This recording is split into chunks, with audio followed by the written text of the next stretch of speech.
Welcome back! Oh, ba't parang di kayo masaya? Paano kami magiging masaya, ma'am? 10 activities ang gagawin namin. Alam nyo, puro kayo reklamo. Konti pa nga lang yan eh. By the way, may bago tayong gagawin. Sabihin nyo sa akin kung ano yung New Year's resolution nyo. Mag-umpisa tayo kay Kyle. Ako po, ma'am? Sige, ako. Ako ba si Kyle? Ang New Year's resolution ko ay mas gagalingan ko pa sa school. Very good! Okay, next, Scarlett. Ang New Year's resolution ko ay ang magka-jowa. Last year ko pa wini-wish kaso hanggang ngayon wala pa rin akong jowa. Lu, paano ka magkaka-jowa? Lahat na lumalapit na lalaki sa'yo, nire-reject mo. Kala mo ang ganda-ganda niya. Kung ikaw magiging jowa ko, wag na lang. Mamatay na lang ako. Tama na yan. Samantha, ikaw na. Ang New Year's resolution ko ay wala. Dahil sobrang perfect ko, no? Feeling naman neto. Ako kaya yung pinakamabait at pinakamaganda dito, no? Ang pinakamasamang ugali. Anong sabi mo? Totoo naman eh. Dapat ang New Year's resolution mo, ang maligo ka. Puro ka make-up, ang asim-asim mo naman. Ganon? Ang New Year's resolution mo dapat ay ang mag-toothbrush ka. Dahil ang baho na hininga mo, lahat ng crush mo, nata-turn off sa'yo. Kumpara naman sa'yo, be. Itsurang pa lang, nata-turn off na sila. Walang yakap. Manda ka sa akin pagkatapos nito. Ang New Year's resolution ko ay ang ibagsak kayong dalawa. Ayun na, bilisan mo.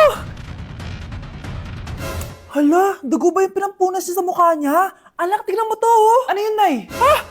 Anak, ano yung nasa mukha mo? Dugo ba yan? Ginagaya mo ba yung pinupload ko? OA ka talaga, Nay. G2G peeling solution to. Gentle exfoliating to. Tinatanggal nito yung mga blackheads, whiteheads, tas nakakaliit din ng pores. 2 times a week ko to ginagamit, kaya instant glowing at smooth na yung texture ng skin ko. Ay, perfect yan, anak. Ang dami ko pa namang blackheads tapos ang laki pa ng mga pores ko. Charan! O ito, Nay, sa'yo na to, 199 pesos lang yan.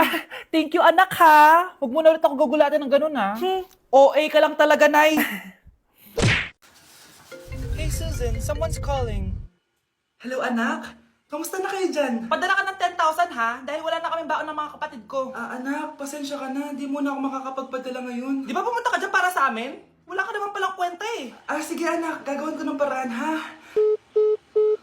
Di na muna siguro ako bibili ng gamot para may maipadala ako. Ako? Wala na ako nanay, di ba? Sino yung tumatawag, te? Di ba nasa ibang bansa yung nanay niya? Ano naman gusto mo? Hello anak, buti naman sinagot mo na. Nagpadala pala ako sa inyo ng mga kapatid mo. Baon niyo yun tapos pampagawa na rin ng bahay. Okay, ikaw na bahala dun ha. I love you. So ayun na nga. Hello Mars? Mars, alam mo ba, yung anak mo, lasing umuwi kagabi.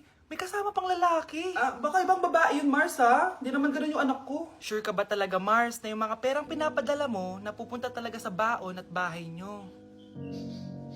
Ano? Nakapagpadala ka na ba ng pera? Oo anak, nagpadala na ako kanina. Dagdagan mo marami kaming bayarin ngayon. Anak, matanong ko lang, saan mo ginagastos yung mga pinapadala ko? Babe, ano ba? Babe, shot ka pa. Ano to, Scarlett, ha? Dito lang ba napupunta yung mga pinapadala ko sa'yo, ha? Mga alak at vape na yan? Ba't umuwi ka pa? Nagpakahirap ako sa ibang bansa para sa inyo ng mga kapatid mo.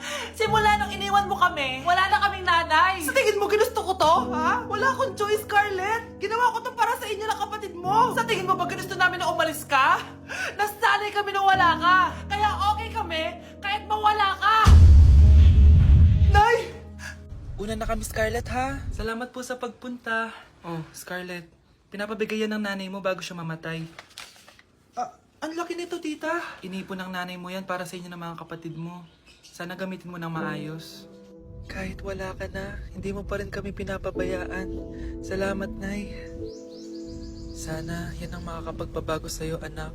Balang araw, babalikan din kita. Bakit ang kalat dito?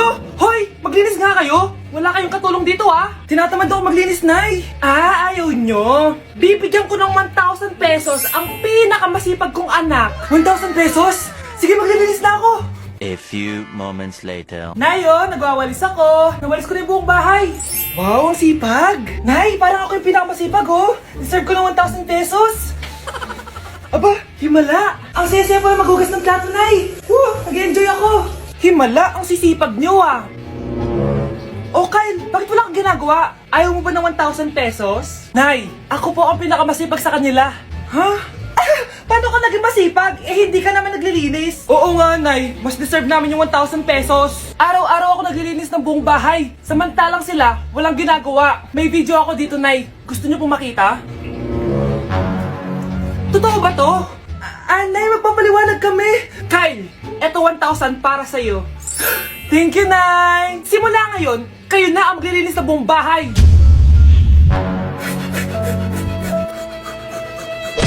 Nay, alis na ako. Anak, nagtoothbrush ka ba? Parang medyo may amoy. Ha? Oo nga, pero nagtoothbrush naman ako, Nay. Sigurado ka bang hindi fake yung nabili mong toothpaste? Di ko alam, Nay. Nay, nakauwi na ako. Oh, anak, anong nangyari dyan sa mukha mo? Nagre-rejuve ka ba? Ha? Na-sunburn ako, Nay! Naglagay naman ako ng sunscreen eh. Nangyari sa mukha ko. Ayan ka na naman eh. Sigurado ko bang hindi fake yung nabili mong sunscreen, ha? Di ko alam kung totoo yun, pero mura lang kasi yun eh. Bakit parang puro fake na lang nabibili ko? Bili na lang ako sa Shopee Mall.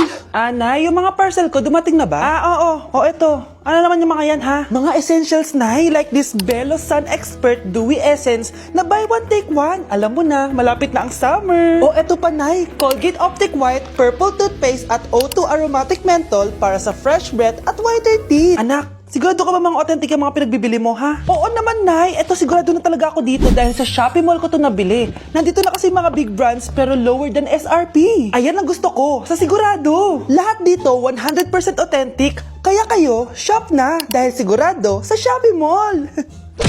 Babe, matutulog na ako, ha? Bakit ka matutulog? Sabi na eh, may kabit ka, no? Babe, inaantok lang ako. Umamin ka na! Siguro nakikita kayo nakabit mo doon sa palagirit mo, no? Siguro may mga anak kayo doon. Masaya kayong pamilya. Tapos ako walang kaalam-alam. Babe, huwag kang matutulog. A few moments later. Babe, skincare lang ako, ha? Skincare. Sige lang. Tapos popogi ka lalo. Tapos may magkakagusto sa'yo. Tapos papatulan mo kasi mas maganda siya sa akin. Tapos magkikipaghiwalay ka sa akin.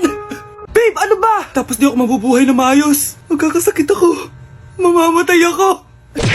Nay, ang taas ng grades ko, oh. Kyle, galingan mo sa school, ha? Opo, Mami. Oh, eto baon mo. Mag-iingat ka dun, anak, ha? I love you. Hindi na ako yung favorite ni Nanay.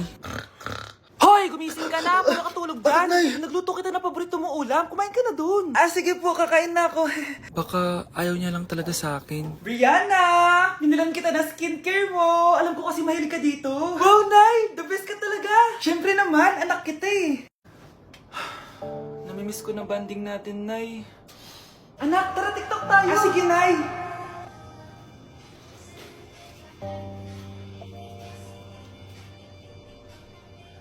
Ano? Paano yun? Ba yan, Nay? Paano yung ka ng step? Nay, iniwan na ako ng boyfriend ko. Hindi ko na kayang mabuhay. Ay, naku! Okay lang yan, anak. Ang pangit naman ng boyfriend mo eh. Oo nga, Nay. Pangit naman yun eh. Alam mo, anak, kumain na lang tayo. Tara. Sige, Nay. Kain tayo. Anak, hindi ko na mabasa to. Ano daw sabi? Nay, binalan kita ng salamin. Alam kong nahihirapan ka na makakita. Wow, thank you, anak. Palala na ng palala yung paningin ko. Sana makita ko pa kayong tumanda. Miss na kita, Nay. Alam kong kahit wala ka na, ako pa rin yung favorite mo. Anak, miss na kita. Nay, salamat sa pagdalaw sa akin. Gusto ko lang sabihin na mahal kita. Pinagsasabi mo dyan? Ginawa mo naman akong patay. Buhay ka pa pala, Nay. Trip ko lang magdrama dito. Maghugas ka nga ng plato doon. Eto na, Nay. Maghuhugas na ako ng plato. Gusto mo ata akong mamatay. Tama na. Ano to? Para na namang ulam? Mahal, pangako bukas may kakainin na tayo. Sinabi mo rin yan kahapon. Paano tong anak natin, ha? Paano natin ito bubuhayin? Mahal, please. Magtulungan tayo. Makakaahon din tayo dito. Ayoko na. O eto, ikaw na maghalaga niyan. Mahal, please. Huwag mo naman kaming iwan. Babalik na ako sa dati kong buhay. Sa buhay na nakakain ako na masarap. Sa buhay na nakakapag-party ako. Sa buhay na prinsesa ako. Ayoko na ng gantong buhay. Mahal, please. Babawi ako. Kaya mo na yan. At wag na ako gugulayin, ha? Anak, pangako hindi kita iiwan, ha? Nandito lang ako para sa'yo. Hindi kita papabayaan. Okay, Mr. Ramon? Ma'am, tanggap na po ba ako sa trabaho? Sorry sir. Based sa resume mo, hindi ka pala nakapagtapos ng college. Ang hanap po namin is college graduate. Uy, Ramon, mukhang galing ka sa interview ah. Natanggap ka? Hindi nga eh. Baka may alam kang pwede kong pasukan ng trabaho. Pwede ako. Sige, sabihan kita ha. Salamat, Susan. Dami naman basura dito. Ramon, may hiring daw yung kakilala ko at pwede ka daw doon magtrabaho. Ha? Talaga? Sa wakas, mabibilin ko na lahat ng pangangailangan ng anak ko. May anak ka pala? Oo. Iniwan kami ng nanay niya dahil di niya kaya tong gantong buhay. Hayaan mo, hindi mo deserve yun. Wow, ang bilis. May pumalit na agad sa akin? Mali ka nang iniisip. Alam mo ba, Ramon, nabibili ko na lahat ng gusto ko ngayon. Kumakain kami sa magandang restaurant at nakatira ako sa mansyon. Ha? Honey, tara na. Ipag-shopping pa kita mamaya. Baka malit pa tayo sa dinner natin. Okay, honey, papunta na. At ikaw, babae ka. Kung ayaw mo masira ang buhay mo, layuan mo yung lalaking yan.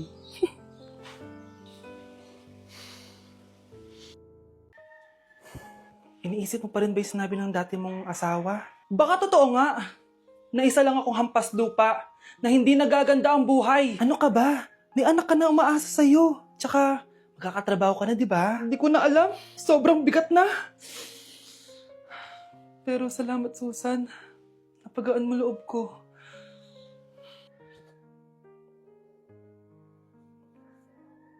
Hello, ma'am. Thank you for calling. How can I help you? Baby, huwag ka muna umiyak, please. Sorry, ma'am. Ako muna bahala kay Scarlett, ha? Mag-focus ka lang dyan. Thank you, Susan. Yes, ma'am. I will help you. Scarlett, pagtanda mo, magiging proud sa'yo ang tatay mo. Tay, papasok na ako ng school, ha? Grabe na talaga anak ko, oh. Dalaga na talaga. Proud ako sa'yo, anak. Mas proud ako sa'yo, Tay. Kasi kahit sobrang hirap ng buhay natin dati, nakaya mo. Tignan mo, manager ka na ngayon. Lahat ng ginagawa ko, anak, para sa'yo lahat to. Naku, ang sweet naman na magtatay. Sana, ikaw na lang naging nanay ko, Tita Susan. Ha? Ano ka ba, Scarlett? Sige na, manilate na pala ako. Bye tayo, bye, Tita. Hi, first day of school. Sana maging masaya tong chapter ng buhay ko. Kailangan may picture ako. Hoy, cellphone ko! Akala mo ba makakatakas ka? Balik mo yan. Miss, cellphone mo ba to? Cellphone ko. At doon nagsimula ang kwento naming dalawa. Sa susunod kasi, mag-ingat ka. Salamat ah. Simula nun, palagi na kami sabay kumain. At syempre, nagsishare ng baon. Palagi din kami tumatambay pag walang teacher at pinagchichismisan namin ang mga classmates namin. Sabay din kami umuwi hanggang sa... Uy, Scarlett! Tara, sabay na tayo umuwi. Sige, tara. Kunin ko lang yung mga gamit ko, ha? Kanino galing yan? Ito, binigay nung crush ko. Wow, ganda. Tara na, uwi na tayo, ha? Di na pala ako sasabi umuwi. May gagawin pa pala ako. Sige na. Hoy, sabi mo sabay tayo umuwi. Ano nangyari dun?